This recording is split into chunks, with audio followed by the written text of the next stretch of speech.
Sun's going down, so sorry there's a little bit of shadow on my face, but I haven't done a live in a while, so I thought I'd do another live. I'm going to try to do more of them, but schedules keep changing and things like that, so hopefully you guys will find this interesting and join in the conversation. I'd like to kind of know what you guys' thoughts are as well. So first, I guess DIY pickaroons. I have been working on some pickaroons. I have a video up that a bunch of people have seen, but you know, always more can see it if you want it. About a DIY pickaroon that I made from an old Intertool axe that I bought on Amazon, and there's a bunch about it I don't like. Mainly, the fact of the matter is that the handle is not my preference, and it's a fiberglass handle. So yes, technically I can drill out the head, take the head off the handle, put a wood handle on it, and I may still do that. Little bit of info on fiberglass handled heads for you guys, just real quick. So if you're talking about like potentially hanging a head of an axe that was on a fiberglass handle and you have never done so before, a few things I found out are things like the epoxy is really hard to get out from inside the head, the eye. So it takes a bit of work to do that. And then also, many times, not always, but a lot of times, the fiberglass heads, or I should say, heads designed to have a fiberglass handle, are more hourglass shaped inside in the eye, which means that it's harder to wedge them and make them work without doing some modifications. I've read some places where people are basically grinding or filing down the inside of the eye to make it less hourglass shaped. Therefore, when you wedge it, the wood can spread more naturally or within its limits, let's say, and you can get the wood to hourglass a little bit better when you hang the head on a wood handle, and it worked. But still, it's a challenge to get all the resin out of there because they use a lot of epoxy, right? They're trying to make sure that head doesn't come off when it's bonded in a chemical way versus through a friction bond like you would on a traditional axe, right? Makes sense. So just know if you ever want to do that, that might be a bit of a challenge, which goes along with what I'm talking about with the fact that I'm not sure if I'm going to use that head again once this handle, or once I get something I like better, because honestly, that DIY one, I like the way the head works. It works great. I'll keep the head around. It's a good pattern, but hey, how's it going? The problem with it is I don't like the handle at all. It's very thin and it has a very sharp contour, and it just doesn't feel right in my hand, right? So I've been looking into other pickaroons and hookaroons. 90% of what you see online is actually a hookaroon, even though they're called pickaroons by the manufacturers. We've talked about that in the past, very briefly. Difference being, a hookaroon has a hook on the end. A pickaroon is a straight point. I just made one and I finished it today. Well, it's kind of finished, and it's more of a pickaroon than a hookaroon. So here it is. So this is my new one, and even though you can see it has a little bit of a curve, it really comes to a straight point. It doesn't hook down, right? I don't have any of my other, well, here, I'll show you this. This is a poor example. We'll talk about this in a second, but this is a hookaroon, right? See the hook, the beak? That's a pick. So even though this curves more, it's more of a pickaroon, and this is a hookaroon, right? So that's how this works. Well, so I've been looking at different forms, different profiles, different things. so that I can figure out like what I want for the next iteration, right? Because this one here I made from a boy's axe that was like, I don't know, $23 at Murdoch's. If you've never heard of Murdoch's, it's like a Tractor Supply, kind of, is the best way I can compare it. Or maybe I've never been to one, but maybe a Menards is what I hear a lot of people say they compare to. So they have like, you know, ranch tools and things, and they had this brand that's also sold on Amazon called Black Diamond, and they have a boy's axe that's 2.5 pounds. I think it's 25 inches long or 27 inches long, something like that. It's, you know, actually, let's find out.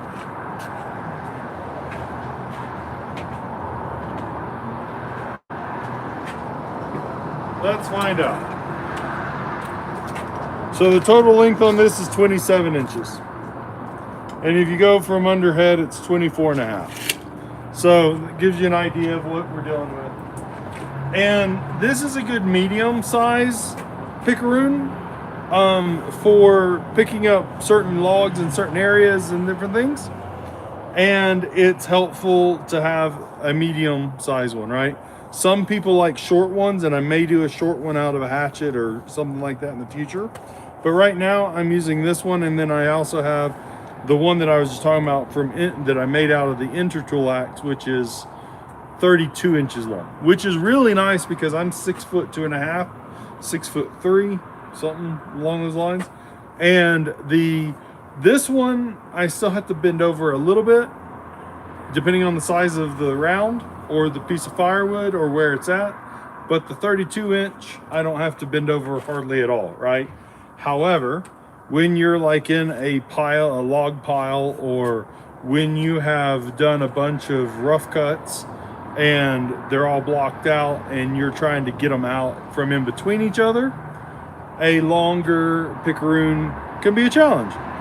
Therefore, this guy is the smaller, you know, it's that in between. So what I've done to this, and I have a video coming out on all of this. I don't actually show the process, but I talk more about it. But what I've done with this is essentially I've taken a bunch of different things and concepts and put them into one, and it's worked in the concept for a prototype. And by prototype, I don't mean I'm selling these, it's just for me, right? But it's worked in concept, so I can refine it from here. But what I did is I did put some this is not very good quality knurling, but it's just hand knurling that I quickly roughed out today, so that when I pick up a big round and I want to choke up on it, it doesn't slip in my hand, and it actually helps. I actually am thinking about bringing that knurling down further, probably to about right there, honestly. And then I did some knurling on these sides, right? And then I did some knurling at the end to make sure I had grip. And I added, these are like scrap pieces of walnut that I glued onto this handle and pinned with brass pins to just give a swell so that my hand holds it easier when I have a log or piece of firewood in it, right? Coming up from the ground. And if I need to grab something shorter, closer, I have this swell in it with walnut. And part of what I was talking about, you can see that pin is almost off the walnut right there, and that's because this was a pre-made handle and it was already hung on the head, and I applied the walnut to that. Now that makes it super complex because you already have a predetermined contour and you're trying to contour the bottom of a piece of wood to fit and glue it on. You would really be better suited to take a handle blank that's flat, you know, relatively flat and more square, and glue these pieces on and then contour the whole thing to what you want at one go, instead of trying to retrofit an axe that's already pre-shaped to make that work, if that makes any sense. I hope so. So yeah, we have swells here in the palm, and those go like in the middle of my hand, not before or after. I mean, they can go after, right? Or they can go before, whatever. But I usually grab them in the middle. And then I also did 2 indentions, one here. And then I did another indentation, a third on top for my thumb, right? Because that's where my thumb's going to swell over. And that gives me a good amount of grip. And then the knurling that I did, right, to make that happen. And then the same thing back here, knurling with the swell. And that just gives extra grip and stability when you're using this thing. And while it's not perfect by any means, in fact, I didn't even use wood glue. I used CA glue or super glue. And you can just kind of see it everywhere right here. It's just a concept, right, that I wanted to play with and work with and see how it worked. And so this is what I've got, you know, hickory handle, walnut pieces, and the head that I modified. Talking about the head, once again, the one that I made that was on the intertool, out of the intertool, was a pickaroon. It actually comes to a beak that hooks down. This one is a pickaroon. It sticks in. Can you do the same things with both of them? Essentially, yeah, you can. The difference that I found is the picaroon, to get like a heavier round to stay on here while you're carrying it, you have to pretty much slam this thing in there. You have to really give it a go so that it enters far enough into the wood that friction holds it on, right? Kind of like when you're trying to split a piece of wood and you chop in and the axe sticks, and then you can pick up the axe with the round on it and walk around because it's that far stuck in. That's kind of how you have to approach a picaroon. The hookaroon, you can not sink it as far in, and because of the hook, when you grab the handle and pick up, the hook digs in and it doesn't want to come out as easily. And when you want to throw it or release it, you have to like throw it and kind of hook it out and it'll fly off. So I find the hookaroon for smaller pieces to be a little bit better, in my opinion. Well, I don't know. Let me say this. Let me rephrase that. I find the hookaroon to be better for dense, heavy woods, and the picaroon to be better for lighter, softer woods. Even though I did pick up a piece of Siberian elm and a piece of ash, a block of ash, and carry it around on this, it was just harder. Like I have to wiggle this back and forth a little bit more to get the picaroon out versus the hookaroon. Now, a couple other things to know. Some picaroons aren't this thin on the end. They're going to be a broader, and that's going to be harder to get it into the wood. They're almost more for like stabbing and dragging or barely getting it in the wood so that you can kind of flick it off real easy, right? This was made from a pre-formed axe head. I just cut it to make it the shape I wanted.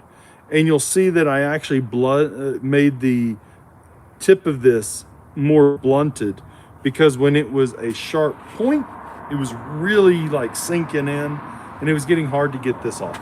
Okay, so just a little bit of detail about that, but here's what I've come up with. This is my newest one. I'll make some more, but this is the latest one that I have, and I thought I would just kind of share with you guys the progress of it since I've been talking about them. And I love these things for firewood.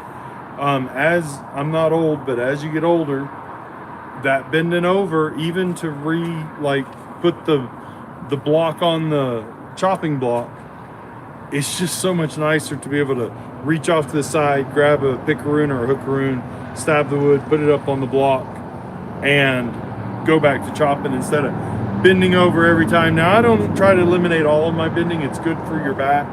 It's good for you to stretch and move in those ways. But when you're trying to get lots of wood done, or you're working on really big rounds, it's nice to have tools that you can easily pick things up. I can pick up a round with a hookaroon or a pickaroon and two hands way easier than I can trying to grab the round by both arms and carry it. So they're super handy tools. Really, really wish I had known about these earlier in life, to be honest with you. I didn't even know they existed until I've known about them for a few years, but then I didn't give them a go until recently, and I wish I had known. So hopefully that kind of gives you guys an idea on these. Now, I mentioned in the title being disappointed, tools that have failed and being disappointed. And one tool I'm not that surprised about, one tool I'm super surprised about. So let's start with the one I'm not that surprised about. Amazon recommended this tool to me. It's a hookaroon. It was like $19, and then it was like on sale, a flash sale of some sort for me that was like $8. And I was like, okay, I'll give it a go for $8. Maybe it was $9, but it wasn't much, right? I wasn't real sure. Just looking at it, it's kind of cheap. You know, it's yellow. It's the paint's not awesome. It's not awful, but it's not great. It is what it is. But for $9, hey, maybe I would have found, you know, something worth it. Out of the box, well, first off, when I got it, it was in two pieces. So the handle, see the bolts, you know, the handle comes off. And I was surprised because it was heavy.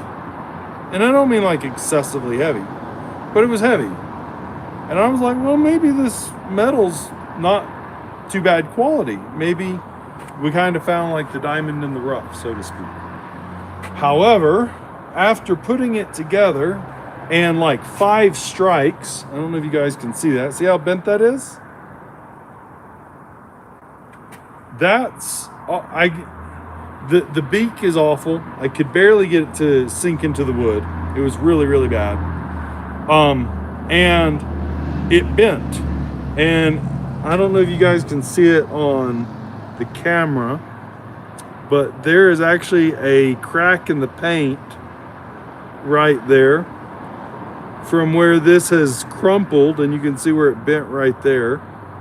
This crumpled and just fell apart in like literally maybe 8 strikes. The handle is like this spongy, rubbery feeling. It almost feels like the handle that's on my Stihl cant hook. It feels very much like that foam, really rubbery, foamish feeling handle that's on the end of my Stihl cant hook. And I don't know who makes the Stihl cant hook, but it's been fine. It's a little big in the hands, diameter wise, but it's fine.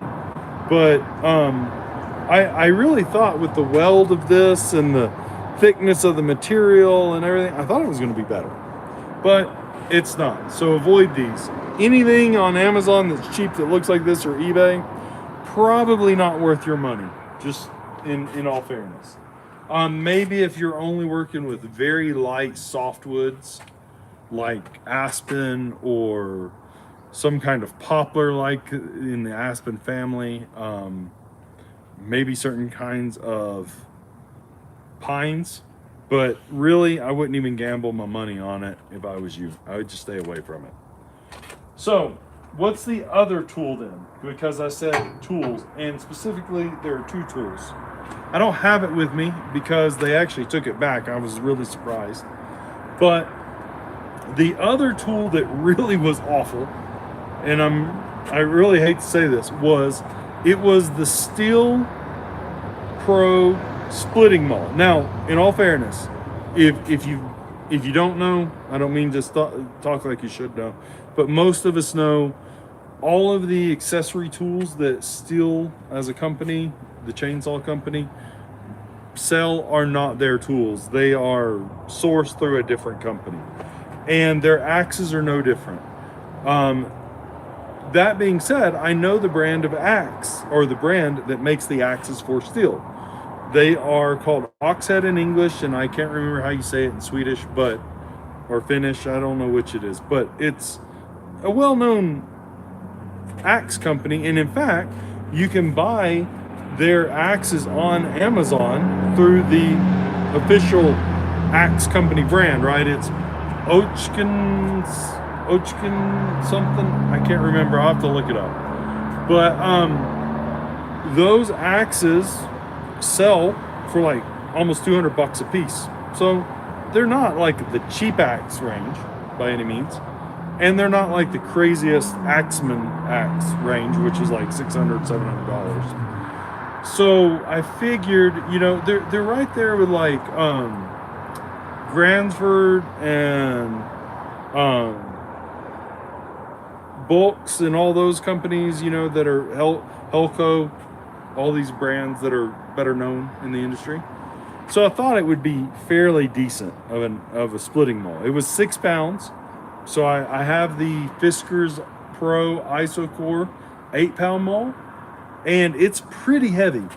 It works. It's really good, but it's pretty heavy. So I was looking for something that I could drive wedges with and also split different kinds of wood with that was not quite as heavy to be throwing that mass every time, right?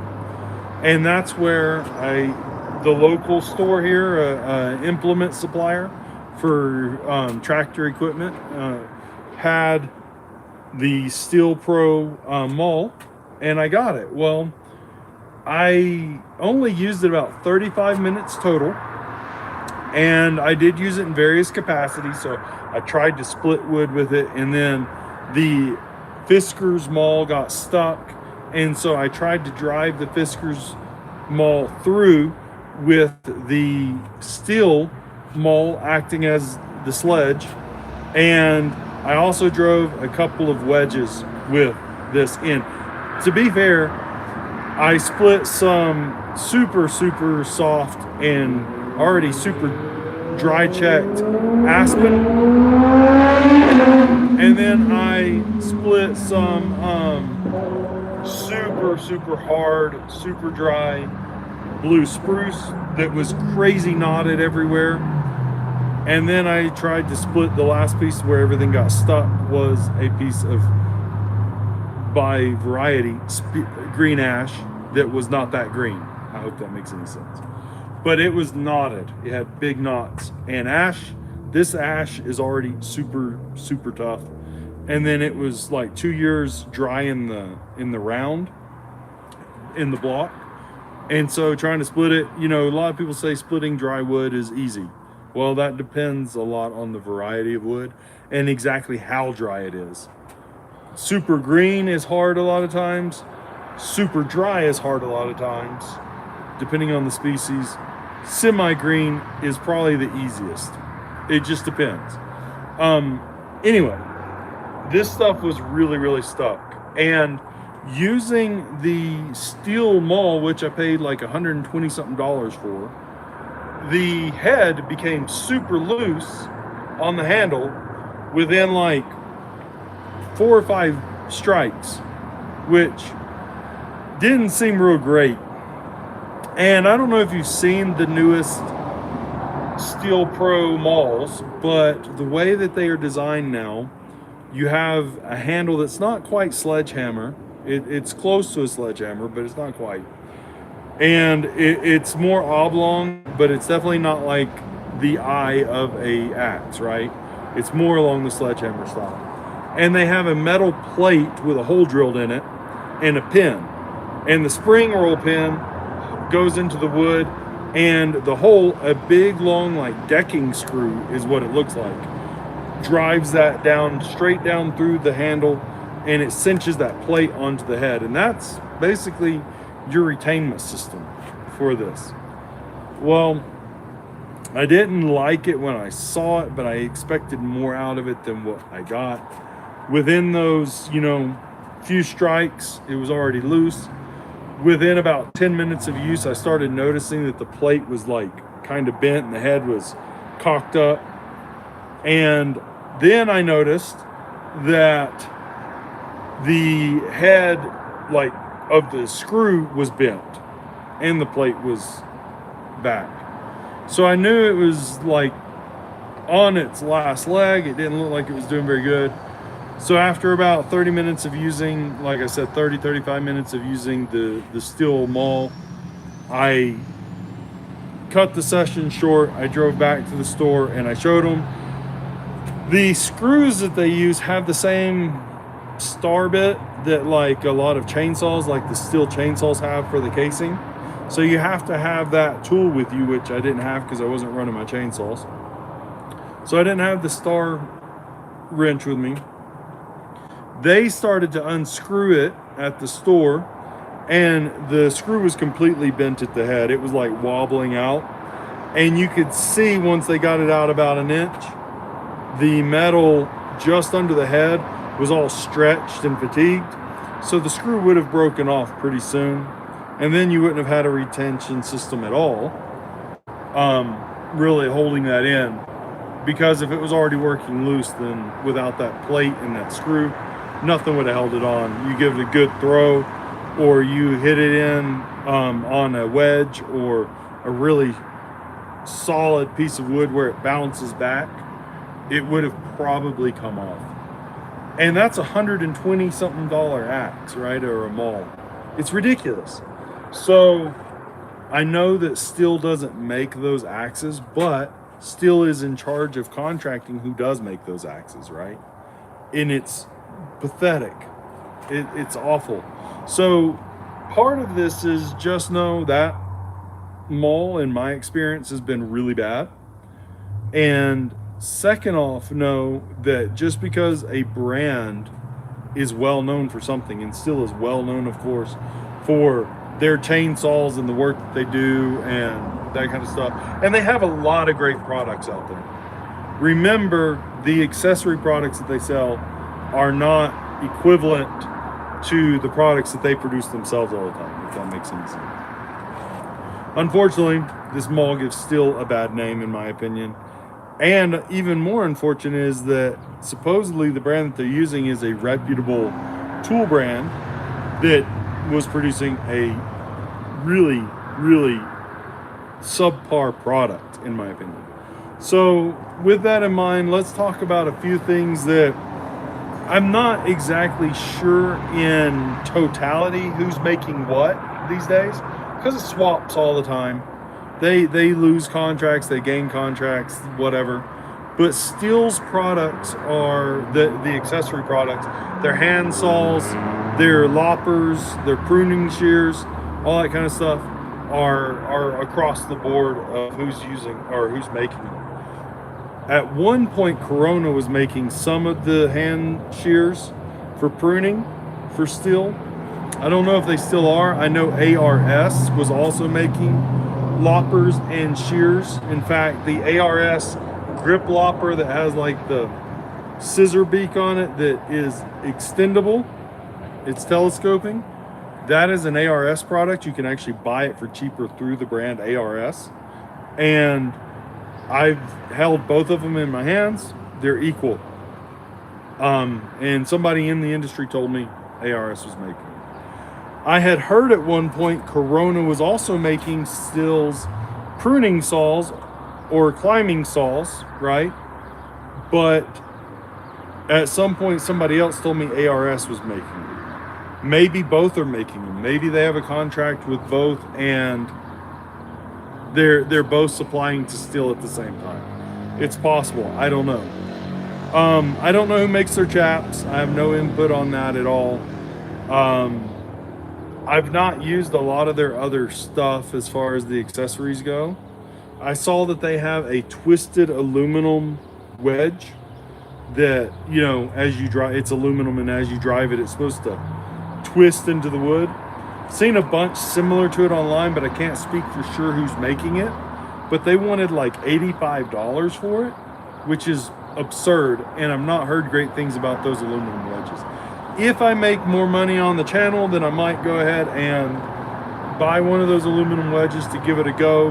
The selling properties of the aluminum wedges are they're lighter in the hand. They supposedly split pretty close to equally well as a Stihl wedge, but they don't mushroom and you don't get shrapnel from the frayed edges of the Stihl right? The Stihl wedges. In any case, just a PSA for everybody. If you're using wedges and they're mushrooming, please just take them to the bench and cut off all that stuff with bandsaw or an angle grinder with a cutoff wheel, or even a belt sander. Just get those mushrooms off. There's no reason to leave all that mushroomed metal that can shear off and fly like shrapnel when you're pounding away at wood, right? So that's just a side note. Please be careful when you're dealing with that stuff. People have died from those things. It's just, you know, it's a dangerous industry, like everything that has to do with those kinds of tools and this kind of work. So hopefully that helps you guys understand kind of what's going on in the industry. I think Gransford makes the axes for Husqvarna, and I don't know who's making their handsaws. I've tried the Husky handsaw, I've tried the Stihl handsaw, and I've also tried the Johnson handsaw. Honestly, none of them, when I was climbing, this is just a couple of years back, none of them compared to the Silky stuff. Silky is my favorite saw. It's just the best, in my opinion. I'm not saying others aren't good. I've heard a lot of people talk about the samurai saws. I think Temple Tools from Japan makes some hand saws for climbers, and a lot of people love those saws, and that's fine. I do know that some like garden pruners that really specialize in topiaries and, like, you know, gardens. They, like, a lot of them are really into the Corona saws and a couple others that have different kinds of teeth sets, so that the teeth are set closer, more teeth per inch, that kind of stuff. And I know Silky does have a couple of those saws. I also know that, you know, these other brands have some of those saws as well. So I'm just speaking from experience with, like, tree climbing and branch pruning saws for large shade trees and things like that. So, you know, I know that, like, Cask was making the helmets, the climbing helmets for Stihl for a while. I don't know if they still are. I think they still are, but I don't know. So it's not that you're always getting bad product. Just know all of that secondary stuff from these chainsaw companies is being outsourced to whoever.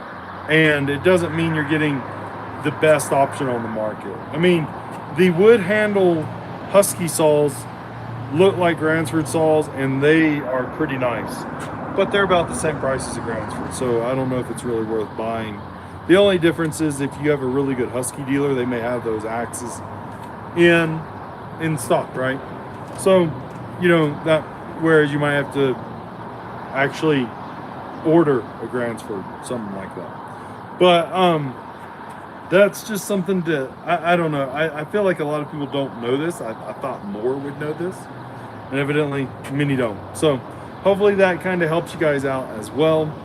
And we've got a bunch more stuff going on the channel. I'm working on a lot of projects, trying to get a couple of tractors going so that I can use them out there. I'm not only doing firewood and stuff. That's just a big project I've got going on right now that I've got to keep working at.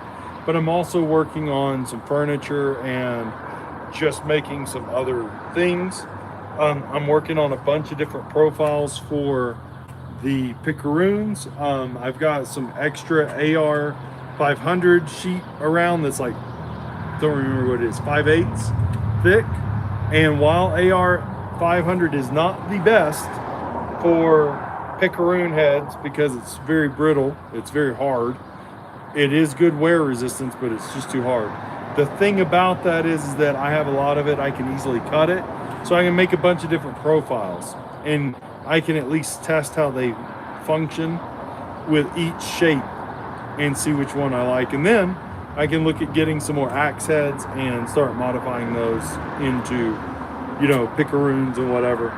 And maybe, just maybe, if everything keeps going like it's going, I'll get my hands on like a really nice axe and convert it to a picaroon and watch everybody complain that I ruined a really nice axe. So that'll be fun. Other than that, today, I think that's kind of it. I've just been steady at the wood, steady at the chopping block. I have a video coming out. There was a big stump that I had sitting over there. It was an old cottonwood stump. It was, I want to say, 34 inches in diameter and 24 or 25 inches tall. And I actually have a video of me breaking that one down into firewood. It's super, super dry. It's actually way harder than I thought it was going to be. The grain was very spiraled and it was just interlocked and didn't want to bust apart. In fact, the center core of it, I couldn't get to split at all, so I just threw it off to the side. But it's cool to watch that block whittle down. I did take more breaks in the process than I have on the video because you guys don't want to see me sitting around. So I do. It's kind of a time lapse, I guess. I think that one is a time lapse, and I just cut out all the sitting around parts, so it's more interesting. Also, I've got some more videos that I want to do coming up. I've been getting some questions, and I've seen a bunch of questions posted about what axe to buy if you're going to split wood. And I'm not going to go into brand names because I think that that's really a lot of times more preferential than it is important. But we can talk about key features to look for in an axe. And I'll direct you in other locations for better places to look for that information, because I know like Bucking Billy Ray has some information on that. And then I don't know if you've seen the guy's channel on YouTube, Hardworking Man. He's got some videos on what axes to buy. Killinger Firewood or Killinger Logging or something like that, I just found on YouTube through Bucking Billy Ray. He tests different axes out and different things like that. A lot of those guys are doing firewood as a lifestyle or a living, I guess. And I'm probably going to get more into it just for fun. Maybe to help out some neighbors or whatever, but it's good exercise for me and I like it. It just relaxes me and takes my mind off of stuff. But I'm not going to say what brand of axe you should buy in particular. We're going to talk about different kinds of things that might lead you to the right place. Also, get a lot of questions about 5 things to know before you start splitting firewood. And there's a lot of stuff to that. And a lot of these are just preference, but I'm going to state my preference on it. So if you're interested in any of that stuff, hang around. I've also got some tool reviews that we'll be doing for carpentry tools. And I've got eventually some sculptures that I'm going to finish making and some furniture if I can get this other stuff out of the way. So thanks for stopping by. Please don't hesitate to subscribe, like the video if you can, share it, comment, whatever. And I appreciate you guys. I hope to see you in the next one. Please take care. Please be safe out there. And I'll see you in the next video. Thanks.